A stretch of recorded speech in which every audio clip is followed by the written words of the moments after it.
India Indus water ట్రీటీని abeyance లో పెట్టడం అంటే హోల్డ్ లో పెట్టడం కంప్లీట్లీ నాట్ అలౌడ్ అని చెప్పి ఈ చైనీస్ రిప్రజెంటేటివ్ పాకిస్తాన్ లో జరిగిన కాన్ఫరెన్స్ లో అంటున్నాడు. So-called abeyance of the treaty, which is absolutely not allowed. China Brahmaputra నది మీద డ్యామ్ కట్టొచ్చు. బ్రహ్మపుత్ర వాటర్ ని ఇండియాకి వెళ్లకుండా ఉండడానికి టెక్టానిక్ ప్లేట్స్ కి ప్రాబ్లం ఉంది అని చెప్పినా కూడా డ్యామ్ కడుతుంది. అది ప్రాబ్లం కాదు. బట్ ఇండియా చెనాబ్ రివర్ మీద డ్యామ్ కట్టడం మాత్రం నాట్ అలౌడ్. ఇండస్ వాటర్ ట్రీటీని సస్పెండ్ చేయంగానే పాకిస్తాన్ మొత్తానికి వాటర్ ఆగిపోయినట్టు వార్ టైంలో ట్రీటీ సస్పెండ్ చేయడం వార్ క్రైమ్ అని చెప్తున్నారు. That in times of war, to deny water to the hundreds of million people in the lower reaches of the Indus River will be a crime.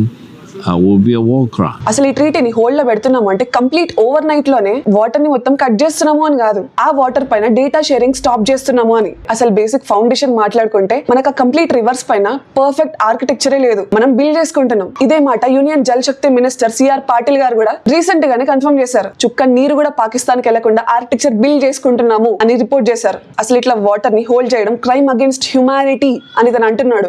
Crime against humanity.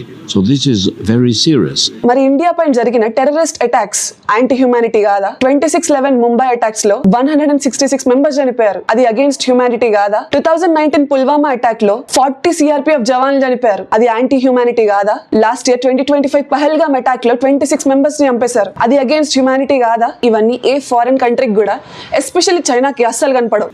And in times of peace, శాంతి గురించి మీరు మాట్లాడుతున్నారా? Piece కి మరో అర్థమే భారతదేశం. ఇండియాకి అంత strategic partner Russia.